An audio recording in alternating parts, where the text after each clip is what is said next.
Hello guys! Another day, another video na naman ang i-upload ko. By the way guys, for today's video ay ipagpapatuloy ko ang aking storytelling. Sa mga nakapanood po ng part 1 at part 2, eto na po yung part 3. So bumalik na nga si Josawa sa kanilang bansa at naiwan ako dito sa Philippines. But after 9 months nga ay na-miss yata ako, ay nag-book ulit ng ticket for second meet-up. Tapos habang naghihintay kami sa aming second meet-up ay nagpagawa kami ng bahay. Simpleng bahay lang yung guys na half plywood at half cement. Para nga pag uuwi na siya dito ay hindi na namin kailangan mag-rent ng hotel. Condo dahil mas mahal pa yon every month kung siya mag-i-stay dito. So after ng mga blessing na yon, ng masasayang blessing na yon, ay syempre hindi mawawala yung struggle na naman, yung problema na naman. Di ba nga sabi ni Habi pag uuwi siya dito kailangan may budget na siya. Pero parang talagang kakambal namin yung problema, no?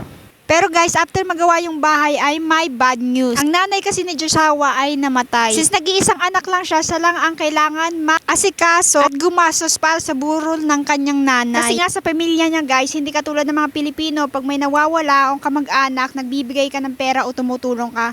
Pero sa asawa ko, walang ganon. Walang ganong pamilya sa kanila. Kaya no choice ang asawa ko. Kailangan niyang bawasan ang dadalhin niyang pera dito sa Philippines. So fast forward tayo guys. Umuwi na nga si Josawa, nag-met na nga kami for second time at nangyari na naman ang pagbabudgeting. Kasi nga yung perang dadalhin niya dapat dito ay sobrang nabawasan dahil sa pagkawala ng kanyang nanay. Wala naman kami magagawa dahil that time may ticket na siya at hindi niya pwedeng uurong kahit ang budget na ay kakaunti. At mauulit na naman ang mangyayari na budgeting sa aming first time meet up. Ay, pagkakaproblema nga naman, hindi ka talaga tatantanan. So umuwi na nga siya for second time. Buti na lang may bahay kami tutuluyan. Kung wala, sa kalsada kami matutulog, sa kalsada kami mag-i-stay. Pero thanks God pa rin dahil may matutuluyan kami. So ito na nga guys, 1 month dito mag-i-stay yung asawa ko. So kailangan ko talaga ng todo budget sa pera na dala-dala niya. So nandito na naman tayo sa budgeting era. So hindi na naman kami makakagala sa dream places na gusto naming mapuntahan. So etong nasa video na to, yung binibidyo ko ngayon ay sa SM lang yan.